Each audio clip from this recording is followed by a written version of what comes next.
de volta. Bom dia, boa tarde, boa noite para todo mundo que nos escuta. Mais um episódio da Ponte pra cá. Essa vez a gente sabe que vai ser um episódio um pouco mais curto. A gente estava conversando aqui um pouco sobre as pautas. Mas acho que é importante a gente sempre estar aqui, porque sempre tem notícia em Alvorada, né, Matheus? Sempre tem notícia em Alvorada, mas muitas vezes não tem muitas notícias em Alvorada, né? Agora um programa mais curto mesmo, como tu disse, né? A gente vai ter 2 pautas aí só pela frente. A gente não vai falar sobre a moção de repúdio do ataque do Hamas em Israel, que aconteceu na Câmara da Alvorada, né? Mas deixa aqui a menção honrosa, né? Eu acho que vamos para as pautas direto, então. Isso aí, vamos para as pautas, então.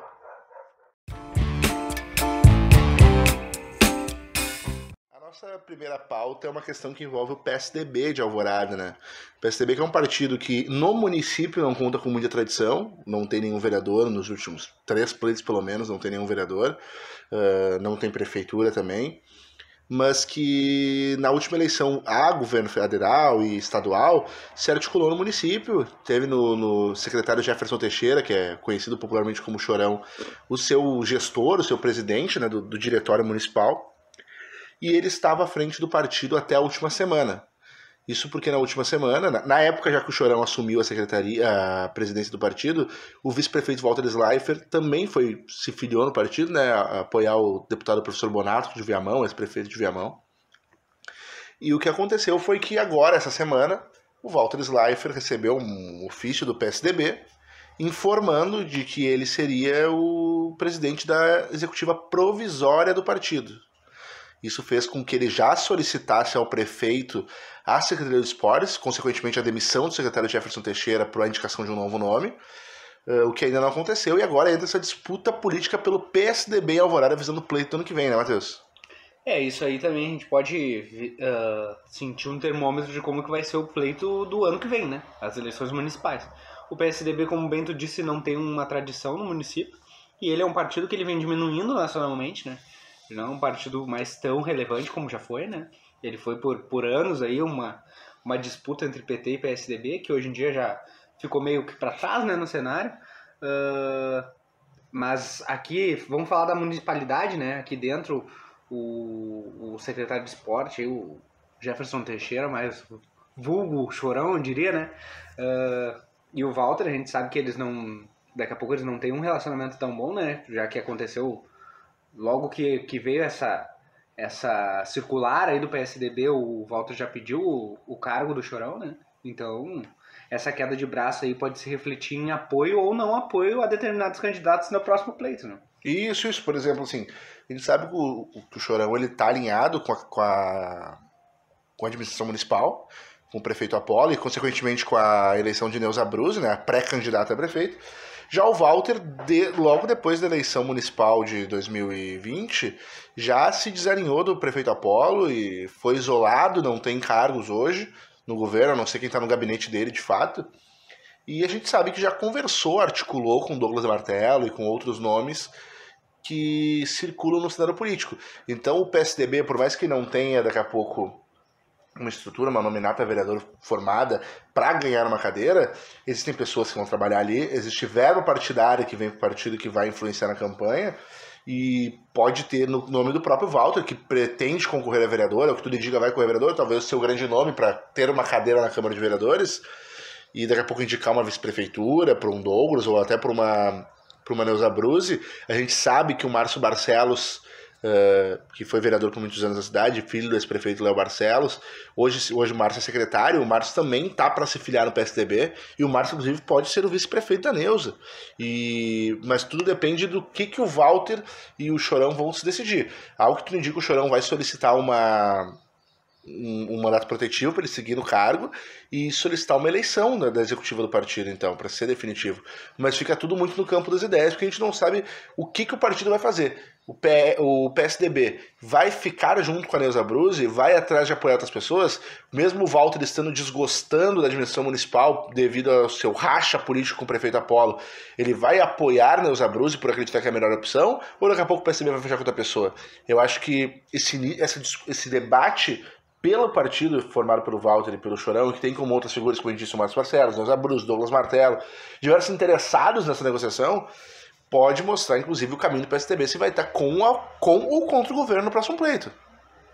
É interessante a gente ver esses movimentos aí dentro do partido, porque, querendo ou não, uma sigla pesada, né? A gente até falou que ela deu uma diminuída, mas mesmo assim continua sendo um partido... Tem o governador do Rio Grande do Sul é deles, né? Um partido tradicional pra caramba, até aqui no Rio Grande do Sul. Mas esse racha interno, né, faz com que as coisas não se alinhem como a administração gostaria, né? A administração do município hoje, ela tá buscando, né, coligações e buscando analisar melhor o cenário para ver quem é que vai apoiar a Neuza, né?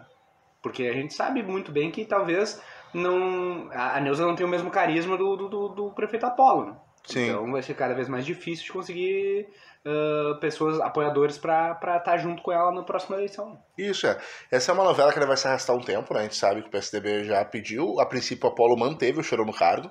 O Chorão seria um cargo do Apolo, não do PSDB. E os demais cargos comissionados da Secretaria de Esporte, Cultura e Juventude também seguem lá. Então, a princípio, isso não vai ser mexido por agora. Mas é uma coisa que a gente provavelmente vai voltar aqui em algum momento, porque a gente vai ter que acompanhar, porque envolve pelo menos 2 secretários municipais, se de fato o Márcio Barcelos vir, envolve uma pré-candidata a prefeita e envolve o vice-prefeito da cidade, né? É uma pauta que a gente precisa estar por dentro e acompanhando. E a outra pauta, ela está relacionada à Câmara de Vereadores de Alvorada. Mas antes de a gente falar da pauta em si, eu gostaria que o nosso estudante de História, Matheus, se pronuncie a respeito do que aconteceu na sessão. Não, na sessão, eu não pude acompanhar a sessão de terça-feira, né? Mas tu tá sempre lá, né? Como jornalista aqui, né? Um dos poucos jornalistas credenciados aqui dessa cidade, né? Um cara que tá presente em vários eventos sociais aí, cada vez mais cobrindo o que acontece nessa cidade, né? Não só politicamente, mas social, né? A coluna social. A gente não botou de pauta, mas teve o baile municipal também essa semana, né? Que foi adiado por causa das enchentes e tal, né? Então, e tu cobriu, né, Gui? Sim, estava presente no baile, sabe? Presente no baile e tal. Mas é interessante a gente ver, né, que o tamanho que as coisas tomam, né, da Câmara de Vereadores de Alvorada, no Rio Grande do Sul, fazer uma moção de repúdio contra o grupo terrorista, para alguns, né, o grupo Hamas, né, que atacou Israel, né. Então é interessante a gente ver também como se articulam as coisas, né? A Alvorada está ensandecida com o ataque do Hamas em Israel. Isso, e eu acho que só faltava isso pra dar uma partada na situação. Não, a paz mundial tá... Só faltou uma moção de repúdio na Câmara agora. Mas brincadeiras à parte, a gente sabe que não tem, né? É um conflito que é triste, né? Tudo que tá acontecendo. Mas é uma curiosidade da nossa Câmara, né? Ver que os nossos vereadores estão preocupados com isso também, né? Isso, a Câmara de Vereadores transcende só a nossa cidade. Né? Exato. Ela se preocupa com tudo. Ela transborda, eu diria.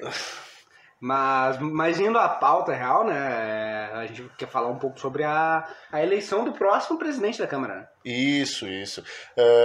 Aconteceu a eleição e Rodrigo Mendes, do Republicanos, um dos vereadores mais votados no último pleito e que está em seu primeiro mandato como vereador, será o novo presidente da Câmara. Tem como seu vice-presidente Leandro Tur, como secretários Preto e Elias Fernandes.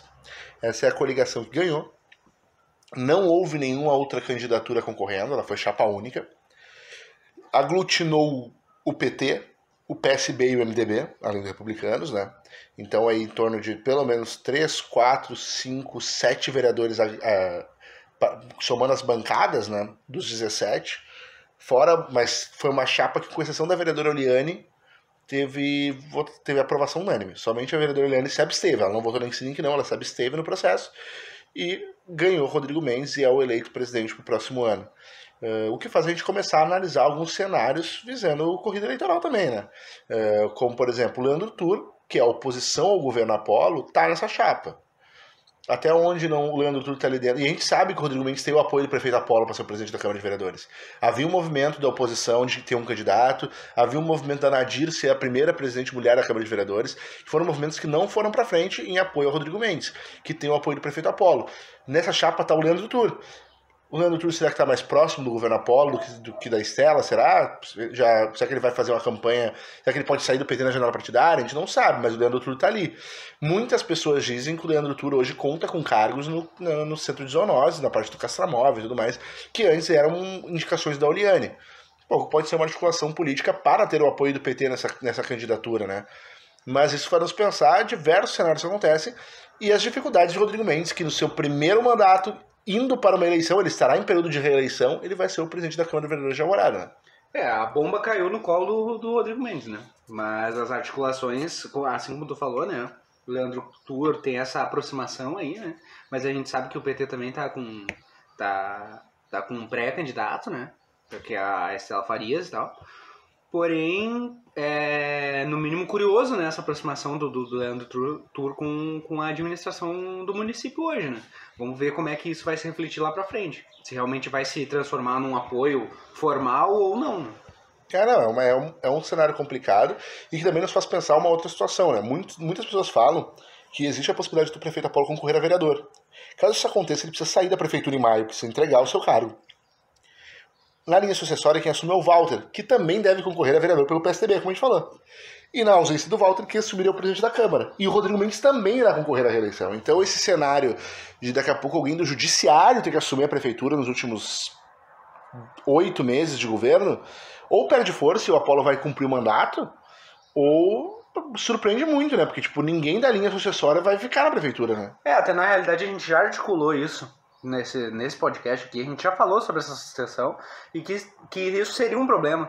Mesmo com o presidente que estava antes ali, com o Rodrigo Skin, que também vai para a reeleição, né? Sim. Então esse já seria um problema, né? E eu acho que vai ser uma coisa que está se formando, está cada vez mais próximo de acontecer. Não ter um prefeito do executivo, né? Isso, só se o prefeito Apolo retirar essa ideia dele, que ele não confirmou nada, né? Em nenhum momento ele disse que será candidato. Mas já foi sondado e existem boatos de que ele poderia sim concorrer à eleição a vereador. Pra ser um nome na cidade concorrendo, ser um nome forte dentro do MDB. É uma coisa que a gente vai ter que acompanhar também, porque agora a gente sabe que o Walter vem e o Rodrigo Mendes vem. Então, se o Apolo sai, é alguém fora de um cargo eletivo que vai assumir o município de Alvorada, né? Até tudo que a gente fala aqui é conjectura também, né? Porque a gente também não pode afirmar que vai ser tal pessoa ou XYZ, porque a gente não tá no período eleitoral, né? Sim. Porque a gente tá fazendo um exercício de imaginação, diria, né? Por enquanto, né? Mas que tá cada vez mais nítido que vai acontecer isso, que talvez alguém do judiciário tenha que assumir, porque o legislativo e o executivo vão estar ausentes, né? O que é um problema também, porque querendo ou não a cidade fica à revelia por bastante tempo, né? São meses e meses, né? Claro, todo mundo, numa época de eleição, todo mundo se volta para a eleição, né? Não são aprovadas grandes coisas e nem pode ser aprovado. Sim, existem várias legislações eleitorais, né? De Isso. recursos que vêm, de mudanças que podem ser feitas, né? Mas, querendo ou não, também o Rodrigo Mendes está no seu primeiro mandato. Vamos ver se ele vai conseguir repetir, né, o sucesso que foi a votação, porque ele foi um dos mais votados aqui de Alvorada, né? Só que sendo presidente da Câmara também, né, um acúmulo de funções, né? Tentar fazer uma campanha e ainda ser presidente da Câmara, né? Isso, e sem falar que a gente nem sabe se o Rodrigo Mendes de fato vai apoiar a candidatura de Neuza Abruzzi, né? Porque o Republicanos na última eleição era a candidatura do Douglas Martello que eles apoiavam, que também é um pré-candidato a prefeito, deve vir. Daqui a pouco o Republicanos não vem junto com a administração municipal. O Republicanos fecha com o Douglas de novo. É um outro cenário que pode acontecer. Eu acredito hoje que o MDB acredita que contará com Republicanos. Mas será que na hora... A gente sabe como as negociações políticas mudam na hora, como negociações acontecem. A gente viu numa última eleição, o ex-prefeito Carlos Brum apoiava o Douglas Martello até a última semana do pleito. Quando ele viu que o Douglas não ia deslanchar, ele foi pro discurso do voto útil apoiar o Apolo. Então existem mudanças, pesquisas vão surgir, análises vão acontecer que vão fazer com que apoios mudem visando estar numa administração, né? Eu acho que vale até a pena a gente pontuar um pouco uma pesquisa que saiu, né? Mas só dar uma pincelada por cima, porque ela é uma pesquisa muito pré, né? Isso, é uma pesquisa interna, na realidade, que aponta que a Estela estaria na frente nessas pesquisas, né? Estaria em torno de 25% dos votos. Ainda, como eu disse, é uma pesquisa interna, encomendada. Pesquisa encomendada, então não é só para pontuar mesmo. A gente não precisa nem entrar muito nos meandros disso. porque mais pra frente vão vir coisas mais concretas. Né? Isso, pesquisas com registro em TRE e tudo mais, e que vão ser publicadas, né? Essas pesquisas de análise estão acontecendo, assim como essa foi encomendada por partido X, provavelmente todos os seus partidos estão encomendando pesquisas para estar analisando o cenário, analisando como fazer essas coligações. Sim, e lembrando que isso aí também é conjuntura, né? As pesquisas reais são as que têm que ser publicadas pelo TRE, ali, como tu bem disse e tal. E que daí sim a gente pode saber um termômetro, né? E também a gente sabe muito bem que às vezes a pesquisa também ela indica só aquele momento, né? O dia do pleito pode acontecer outra coisa, como tu falou do Carlos Brum, que apoiava o Martelo até a última semana e depois mudou. Isso aí acontece, tem gente que muda no dia do pleito. Então é aguardar, né? E acho que é isso, né, Matheus? Terminamos mais um episódio. Foi um episódio, como eu disse, mais curto mesmo, porque a gente sabe que não houve tantas notícias na cidade nos últimos 15 dias, mas a gente vai sempre vir aqui a cada 15 dias para pontuar o que acontece, porque a gente acha que é importante debater temas importantes da cidade, né? A gente tem um compromisso com a nossa audiência, né, eu diria, né? Mas para vocês terem noção, foi tão fraco que deu tempo de fazer uma moção de repúdio contra Israel, ou contra o Hamas, né? A gente não entrou também nessa seara, mas até a administração pública tá com tempo, né? Não é só não. É isso aí, gente. Até mais.